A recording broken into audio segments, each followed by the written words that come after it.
the winning is what the people see.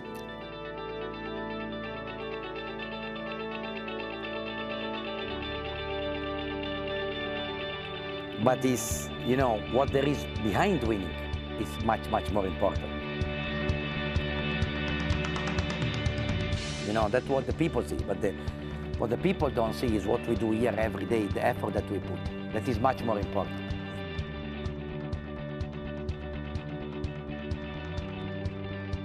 Talent don't give you success.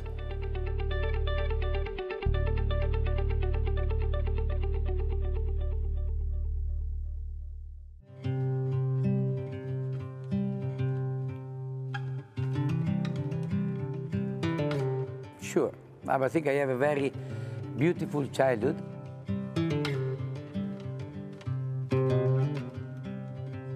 I'm the third of, three sisters actually, because I am after two sisters I came.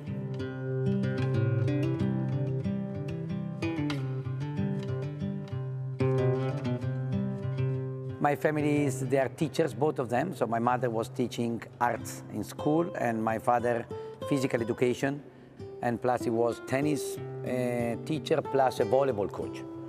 And basically I just grew up playing sport continuously, so I was a lucky child that grew in this lucky time where you can just go outside your home and play everything. So I remember that between the street of my village we were making Olympic games, you know, so there was every street, every team, and we were playing soccer, volleyball, basketball, tennis, and we were competing each other, so it was pretty fun. And I was very, very in love with sport, not much in love with school, so I always tried to escape from studying to go to sport. Of course, I study, I finish all what I have to do, but I just was able to have the minimum to pass, because just, for example, when I was in school,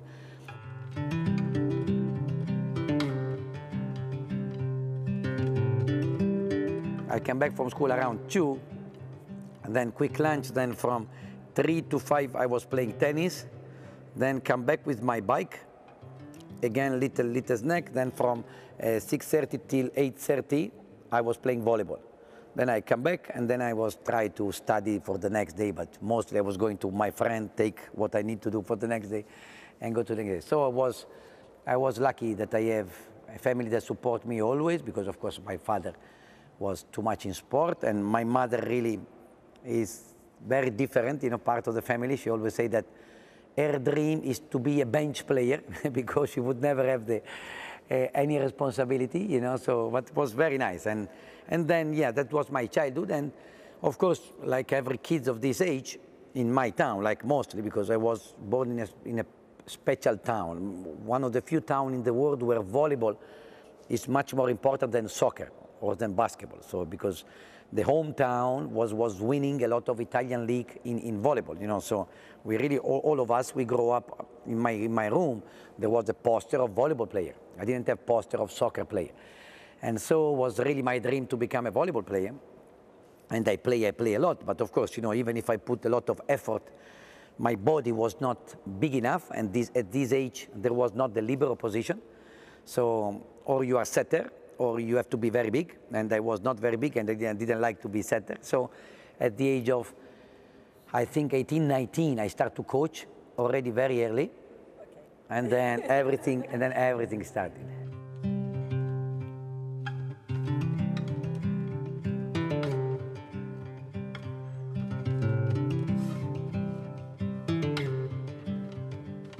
Of course, it was not a high-level team, so it was not professional volleyball, but it was the third league, so already something, you know, we were going out with buses, we were making a lot of trip with the team, you know, there was very, very small salary. And then, I mean, it was not professional, but okay, it was already pretty good level.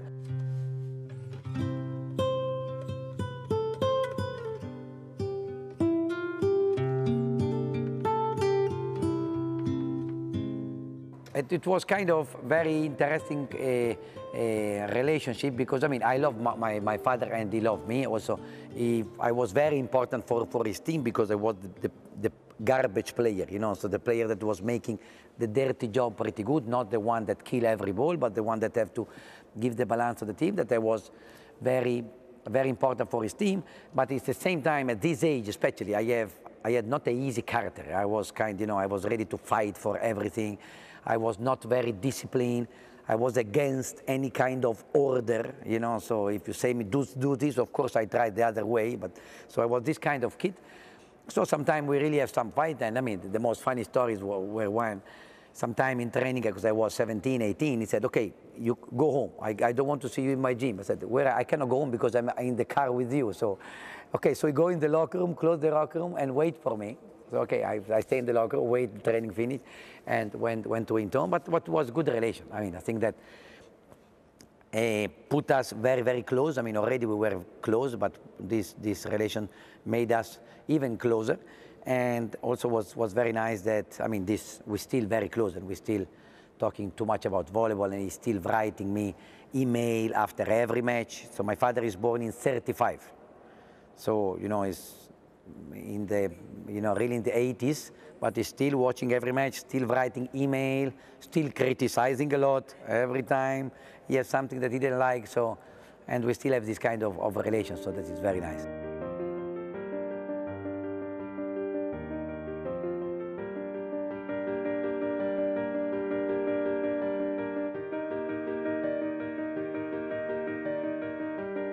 For sure, the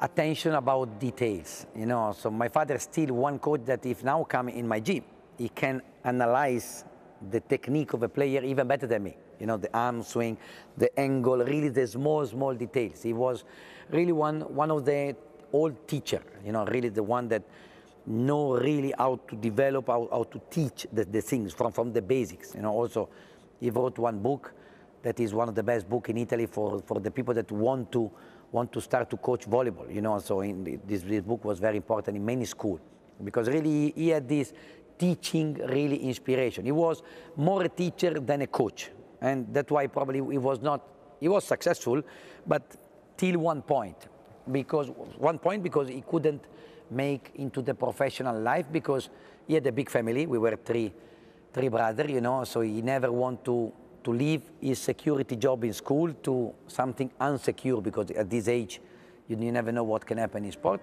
And second, because he was, again, more a teacher than really a coach.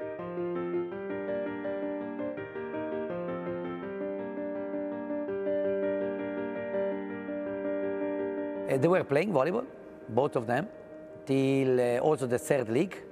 Then, I mean, they were kind of good volleyball player like me, so very good technique, but not physically talented.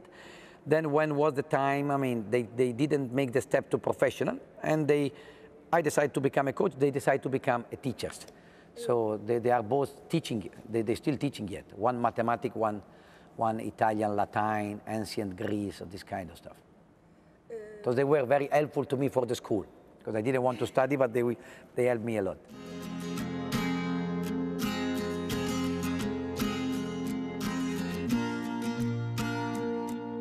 I coach every level. So I start from really the last league and the very junior. I start to teach to the kid of 6, 7 years old, and then I go to the 10, and then to the 14, and then to the 18. So I make all the steps. And in the same time, I was kind of like you. So I was a journalist. So I was working because there was not so much money, to just from volleyball. So I need to take also little more money. And so I was working like a journalist in our town magazine, newspaper of my town. Of course, I was following the volleyball team. And so I like also this job, because I was in sport, I can comment, I can use my knowledge, to explain people volleyball. So I was coaching the junior teams, and I was journalist. Till, one team asked me to be the second coach of the second league team, so professional. I said yes, so I was second coach in professional team and still making a little bit of journalist. And then that was the moment, the key moment. Then one day in October, so basically 1 month after the season started, it came the president of this club and say, we don't want to keep going with the head coach, and we want you to become head coach of our team in second league. So I was, at this age, I was around 21, 22, if I'm not wrong. And I really said, are you sure? Because, I mean, in this team, because it was a team that want to go to the first league, in this team there is a captain of United States national team, Olympic team. There is a captain of Russian national team, Olympic team. There are two very expert Italian players. So I'm 23, I a player of 30, 32, 33. He said, don't worry, we can add you one experienced assistant coach, but we want to give the team to you, if you want to take. I remember in that time I called my father, of course, said, what I have to do? I mean, my idea is to take the team, you know, but I don't know if I'm ready or not. And my father said, you will never know if you're ready if you don't take the team. So of course, take the team, and then we see what happens. So I take the team. I have to quit, of course, the journalist because I cannot comment myself. So I have to stop to be journalist, of course. And then it was pretty successful from the beginning, and then everything is started. So at 23, I was, I believe, the youngest coach in the history of Italy to coach in a professional team.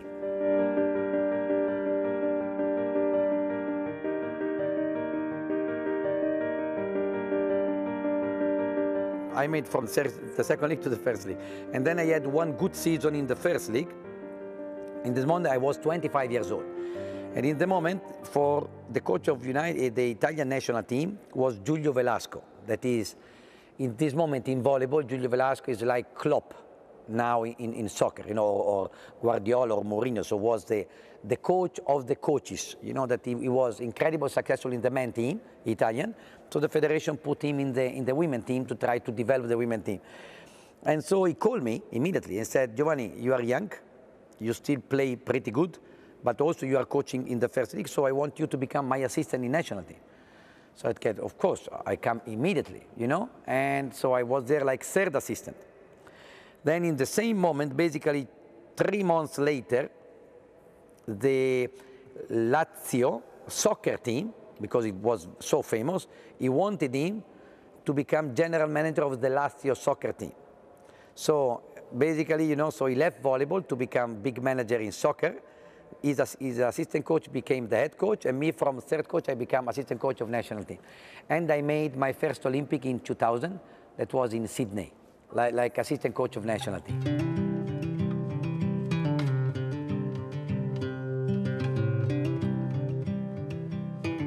When I think is incredible, because you think about now, I remember that in this time, I was going every night around 8 o'clock, there was a room where computer, when you can call Skype to the people in Italy, you know, like that, because it was the only communication, because there was barely cellular phone. I believe that they didn't maybe yet, or just not so good, or there was, of course, not WhatsApp, no Twitter, nothing, no?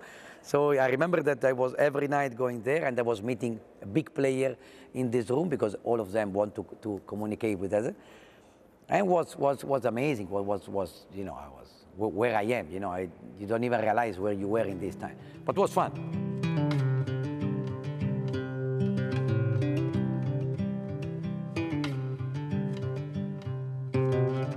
Already when I was 18, 19, I was a coach in kind of kids camp, no, kind of, you know, Bar Toksoi Academy, Bar Guidetti Toksoi Academy, you know, that we are doing. Same, I was the young coach in this kind of camp.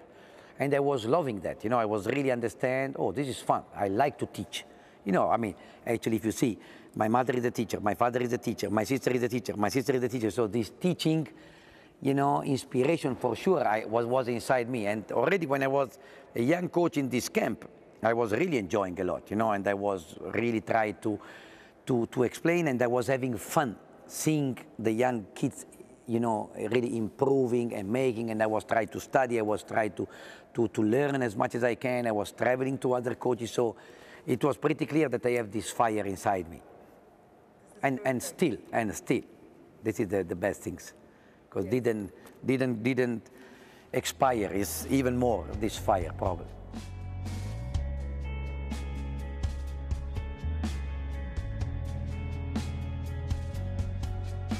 Actually, in that time, after Olympic, I was responsible of the Italian junior national team project. I was not the head coach in this project, I was assistant coach.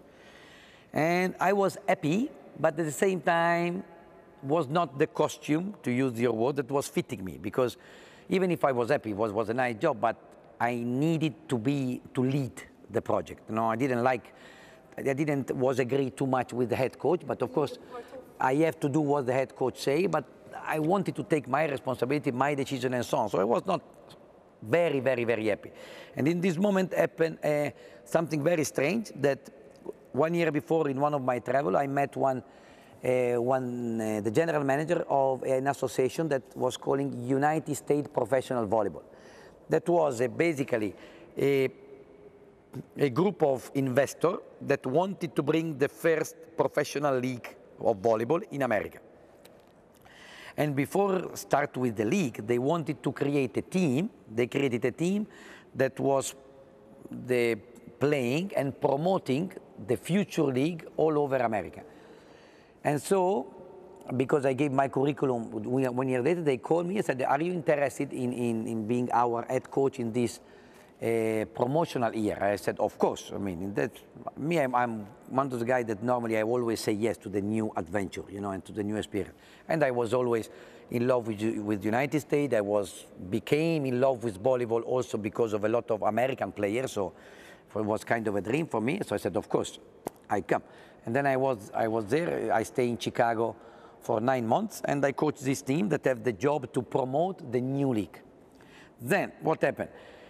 When I was there, I have a lot of fun, but I understood also that was not the league I wanted to be the coach, because the future league had 4 teams, and the second year again 4 teams, and then the league expired, because there was, of course, in America, very difficult to bring something that is not basketball, hockey, American football, and baseball. So I understand, okay, it's not my place. I want to go back to Italy in the first league.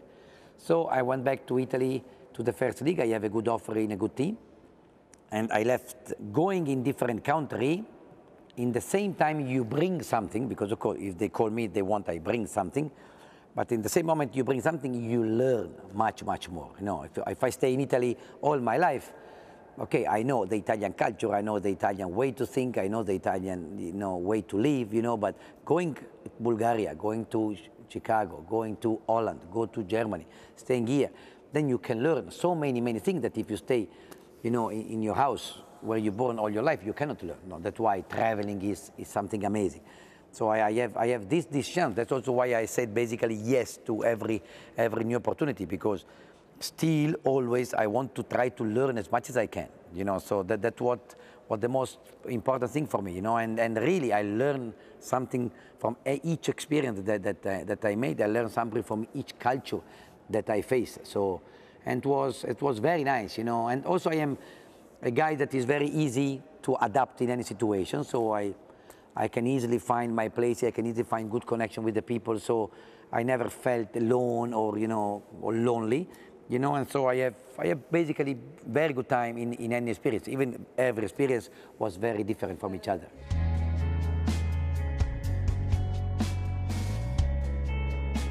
It's not easy, you know, it's not easy. Actually, I mean, like life adaptation, for sure, for my style was German probably the most difficult. You know, because I remember first time I was with the team, this I remember all my life. We were walking, and there was nobody in the street, and there was a red for the walk, and of course I go. You know, there was nobody in the next kilometer, and all my German player and German staff behind me, really watching me angry. And you say, what are you doing? I said, what are you doing? Why you stop? We are walking.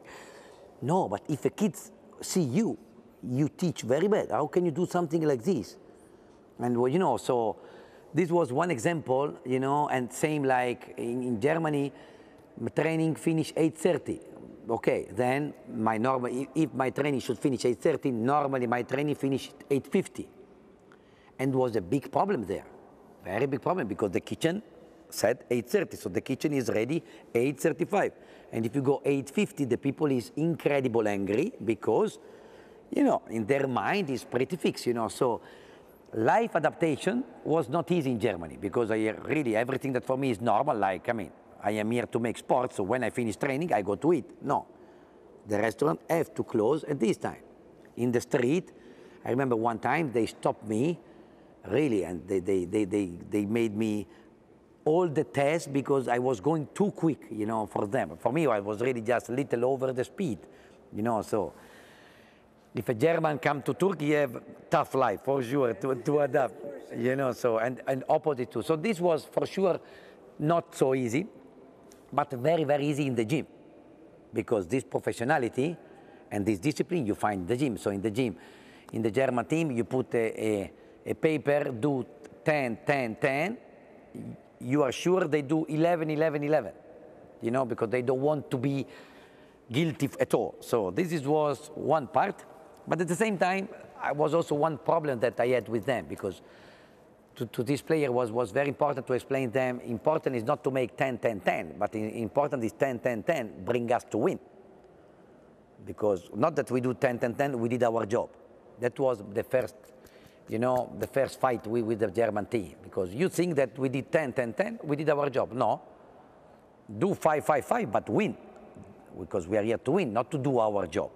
So that was the first, you know, impact with German player. With Turkish player, sometimes it's opposite. Because sometimes you write 10, 10, 10, they do 2, 2, 2. But then when there is the match and there is the to win, they transfer. And then that was the fight with Turkish player at the beginning. I said, hey, you fight like crazy in the match, but the previous 5 days in training, I didn't see this fire. You know, so that's why probably you don't play so good, because it's not only about fire. You also need to prepare to this fire. You know, so it was really very tiny different, but at the big picture, greatest player think the same, doesn't matter in which country they are. So the greatest player I coach in Turkey have the same mindset of the greatest player I coach in Holland, the greatest player I coach in America, the greatest player I coach in Bulgaria, same. And the greatest player I coach in Germany. The greatest players think always the same. Think I want to be better, I want to improve, I want to train hard, I want to win. And this is don't change from any country. Any country. Absolutely. Any culture. Absolutely, yes.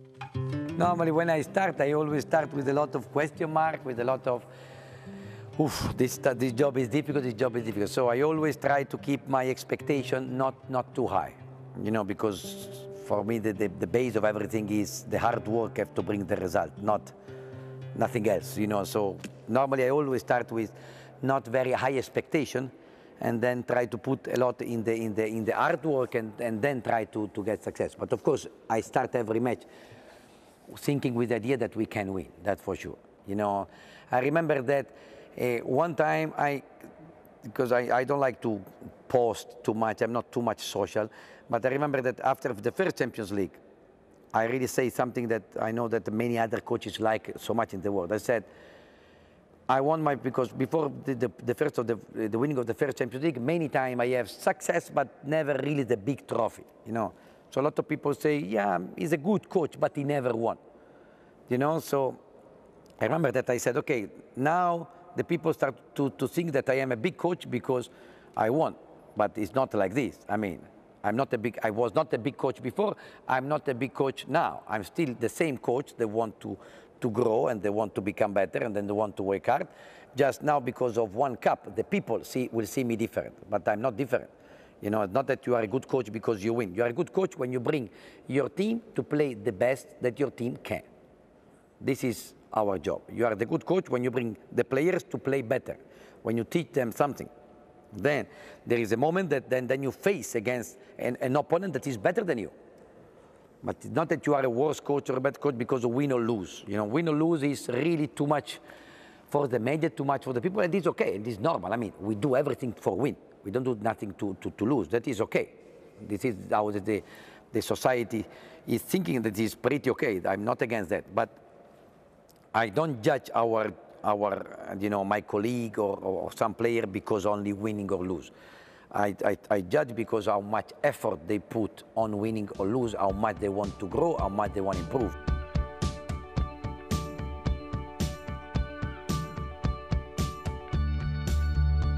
And then winning or lose is, you know, sometimes you have little luck, sometimes you have less luck. And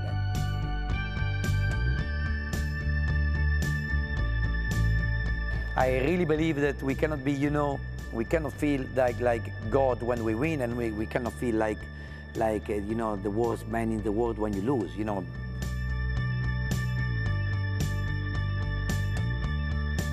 The balance is very important because you know what you do for everything, you know. So sometimes you don't win, so you cannot win every time.